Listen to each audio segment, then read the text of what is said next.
Today I am going to discuss with you again important topic from our concept of agency. हमने discuss किया है agent क्या होते हैं, then I discussed with you sub agent क्या होते हैं एंड द स्टूडेंट्स जिनको सब एजेंट के बारे में जानना है you can go on the video that is shown on the top. यहाँ पर आपको परफेक्ट नॉलेज मिलेगी कि सब एजेंट क्या होता है, क्या लाइबिलिटी होता है. Similar to that but yes concept इसका बिल्कुल डिफरेंट है, substituted agent. This concept is a very new one और ये आज के टाइम में आपको काफ़ी देखने को भी मिलेगा कि सब्सटीट्यूटेड एजेंट भी अब एक कंसेप्ट आ चुका है मार्केट में in the law of agency, जहाँ पर एक काम जो एजेंट को दिया जाता है उसकी जगह एक सब्सटीट्यूटेड एजेंट परफॉर्म करता है. बट यहाँ पर हमें ये जानना ज़रूरी है कि सब्सटीट्यूटेड एजेंट और जो नॉर्मल एजेंट है, रियल एजेंट, उन दोनों के बीच में क्या डिफरेंस है. क्या दोनों का काम सेम है? सेम नहीं है तो इनके बीच में जो डिफरेंस है वो क्या होगा. Who has the responsibility of answerability to the principal. Principal का रियल एजेंट कौन माना जाएगा? क्या प्रिंसिपल को सब्सटीट्यूटेड एजेंट की भी लाइबिलिटी उठानी पड़ेगी? तो ये सब जानना बहुत ज़रूरी है. अगर आप सब्सटीट्यूटेड एजेंट के बारे में आज जानेंगे तो आपको कंसेप्ट समझ में आएगा कि sub agent is the different personality and substituted agent is the person of different ability. Right, so let's start our concept with section 194 and 195. Dear students, जो आपका 194 और 195 दिस सेक्शन है, यहाँ पर हमें सब्सटीट्यूटेड एजेंट के बारे में जानने को मिलेगा. इंडियन कॉन्ट्रैक्ट एक्ट 1872 का हम स्टार्ट करेंगे आज का concept. So here we have first of all section 194. 194 कहता है relation between principal and person duly appointed by agent to act in business of agency. Okay, 194 देखिए, 194 से स्टार्ट हो जाता है सब्सटीट्यूटेड एजेंट और 191 में हमने किया था सब एजेंट. ठीक है, तो यहाँ सेक्शंस का भी डिफरेंस है. सेक्शन याद रखिएगा, सब एजेंट को कौन सा बिलोंग करता है और सब्सटीट्यूटेड को कौन सा बिलोंग करता है. अब जो सब्सटीट्यूटेड एजेंट का 194 है ये बताता है कि क्या रिलेशन होता है एक प्रिंसिपल के बीच में और एक ऐसे पर्सन के बीच में जिसको एजेंट ने अपॉइंट किया है. अब देखा जाए तो सब एजेंट को भी एजेंट अपॉइंट करता है.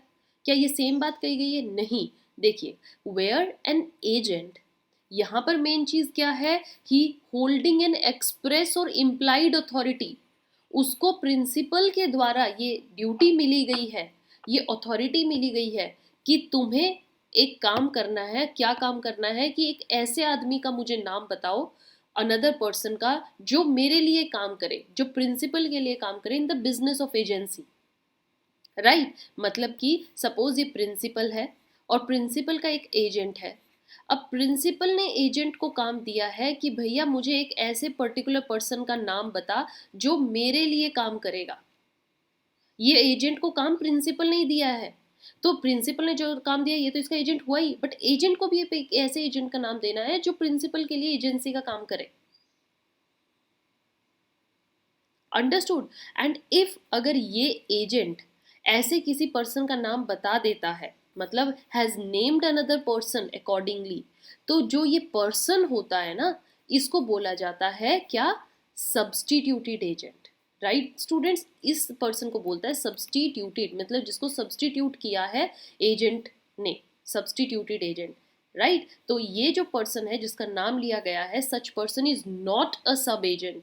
ये सब एजेंट नहीं होता है but an agent of principal. क्योंकि आपको याद हो, जो सब एजेंट होता है वो काम किसका करता है? प्रिंसिपल का नहीं करता, वो काम करता है एजेंट का.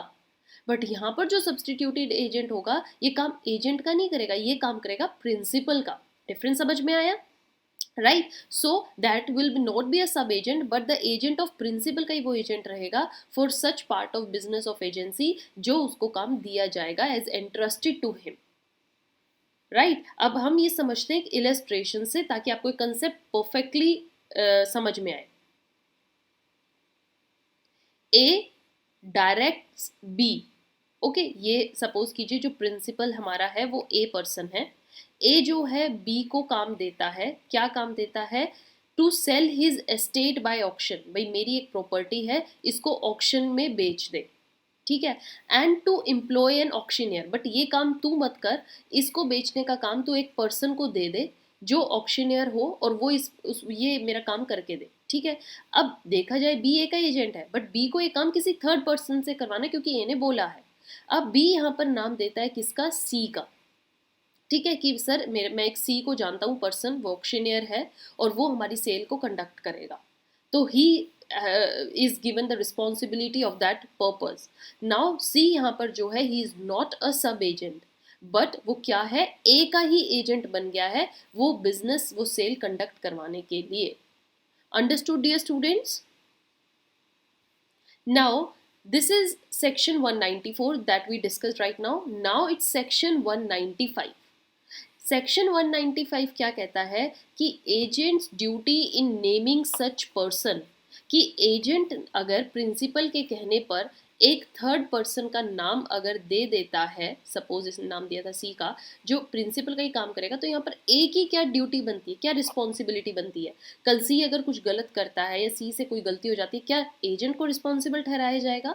एजेंट की हम यहाँ पे ड्यूटी देखेंगे, एजेंट की रिस्पॉन्सिबिलिटी, एजेंट का रोल चेक करेंगे, जो सेक्शन 195 में बताया गया है in case of substituted agent.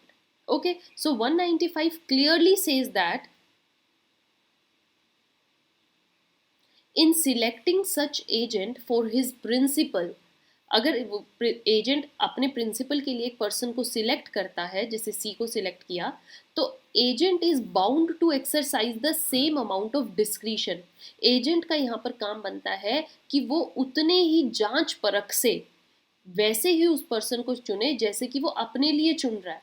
मतलब उसको उस पर्सन को सिलेक्ट करने में कोई धोखाधड़ी नहीं करनी है कि अरे ये सी है, ऐसी कामचोर सा है, इसको बता देता हूँ, प्रिंसिपल को तो लॉस होगा ही, प्रिंसिपल के काम में जरूर ये कुछ ना कुछ अड़ंगा डालेगा। तो यहाँ पर ए की मेंटालिटी, ए की इंटेंशन ही गलत है। ओके, बट ऐसा नहीं करना है। ए की ड्यूटी है, मतलब एजेंट की ड्यूटी है कि उसको as a crucial person and with the right thinking, with the same amount of discretion, उस as a man of ordinary prudence, जैसा वो किसी अपने लिए किसी पर्सन को चुन रहा है, सेम उसको वही एक्सरसाइज करना है कि इफ मतलब कि वो पर्सन उसके लिए, प्रिंसिपल के लिए चुने। And if he does this, अगर वो ऐसा करता है कि अपनी तरफ से कोई गलती नहीं करता, पूरा जांच परख के उस पर्सन की हिस्ट्री चेक करके, एंड वो एक परफेक्ट पर्सन का नाम बताता है प्रिंसिपल को, लेकिन आगे जाकर फ्यूचर में अगर इस पर्सन से सिलेक्ट किए हुए पर्सन से, मीन्स सब्सटीट्यूटेड एजेंट से कुछ गलती हो जाती है, ओके, अगर गलती हो भी गई तो भैया अब यहाँ पर एजेंट की रिस्पॉन्सिबिलिटी नहीं है, उसने तो पूरा परफेक्ट करने के चेक करके उस पर्सन का नाम दिया था।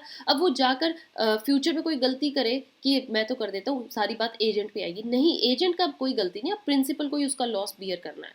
सो he is not responsible to the principal for the acts और negligence of the agent so selected. But yes, एक चीज ध्यान में रखें, अगर उसने स्टार्टिंग में इंटेंशन गलत रखी, एक ऐसे पर्सन को चुना जो धोखा देगा ही देगा, और एज अ ऑर्डिनरी मैन उसने वो काम नहीं किया, तो अगर सी ने कोई ऐसे गलती करी फ्यूचर में, तब एजेंट रिस्पॉन्सिबल होगा। फिर प्रिंसिपल कहेगा कि तुझे पता था सब and still you did that to me, तो मुझे लॉस हुआ, you are responsible. Understood? Let's understand this also through an illustration. Illustration कहती है कि ए इंस्ट्रक्ट करता है बी को, अगेन एक मर्चेंट है जो कि तुम मेरे लिए एक शिप खरीद कर लाओ, मुझे अपने नाम पर एक शिप चाहिए, राइट। बट बी को ये भी बोला जाता है कि तुम ये किसी और के थ्रू करवा सकते हो। अब बी एक शिप सर्वेयर, जिसको शिप की पूरी जानकारी होती है, अच्छी नॉलेज होती है कि परफेक्ट शिप क्या रहेगी, उसमें क्या क्या होना ज़रूरी है, और जिसकी अच्छी खासी मार्केट में रेप्यूटेशन भी है, ये हमेशा भाई बढ़िया ही बताता है। तो बी उसको काम सौंप देता है कि भैया हमारे लिए एक शिप चाहिए, मेरे प्रिंसिपल को चाहिए, एक शिप ढूंढ के ला। ठीक है, बी ने अपनी तरफ से बेस्ट काम किया, उसने बेस्ट शिप सर्वेयर को ढूंढा, बट सर्वेयर क्या करता है, he makes the choice negligently. अब सर्वेयर अपनी तरफ से गलती करता है और वो ऐसी नेग्लिजेंट वे में एक चॉइस करके दे देता है बिना उस शिप को जांचे परखे, एंड जो शिप है that turns out to be unseaworthy, वो सी में चलने लायक नहीं थी, लॉस्ट हो गई, और इससे घाटा किसको हुआ, ए प्रिंसिपल को हुआ। सो यहाँ पर अगर ए बी को रिस्पॉन्सिबल ठहरा सकता है, no. Why? B is not responsible, but responsible कौन होगा, वो सर्वेयर ही होगा, बिकॉज गलती उसने लेटर ऑन जाके करी, बी की कोई गलती नहीं है। B has paid all attention जितनी नीडेड थी during the selection of surveyor. Right dear student, so I hope आपको 194 और 195 सेक्शन अच्छे से क्लियर हुए हो। इसका कंक्लूजन को एक बार देखते हैं ताकि आपको पूरा कंसेप्ट समझ में आए सब्स्टिट्यूटेड एजेंट का क्या होता है। देखिए, one of the effects of appointing a substituted agent is क्या होता है, there is a direct privity of contract. Principal के कहने पर उसका एजेंट एक थर्ड पर्सन का नाम देता है, तो ये जब थर्ड पर्सन चुना जाता है इसका मतलब प्रिंसिपल और उस थर्ड पर्सन के बीच में ऑलरेडी एक कॉन्ट्रैक्ट हो गया है, क्योंकि वो प्रिंसिपल के कहने पर चुना गया है ना। Is established between principal and that substitute. Okay, तो यहाँ पर प्रिंसिपल को जानकारी है कि वो थर्ड पर्सन कौन है, एंड द एजेंट अब is not concerned about the work. अब उसके ऊपर कोई जिम्मेदारी नहीं रही, वो कैसा काम करेगा, क्या करेगा। His only duty is to make a selection, और वो भी सिलेक्शन कैसे, विद रीजनेबल केयर के साथ करनी है, जैसे अभी we just read in section 195।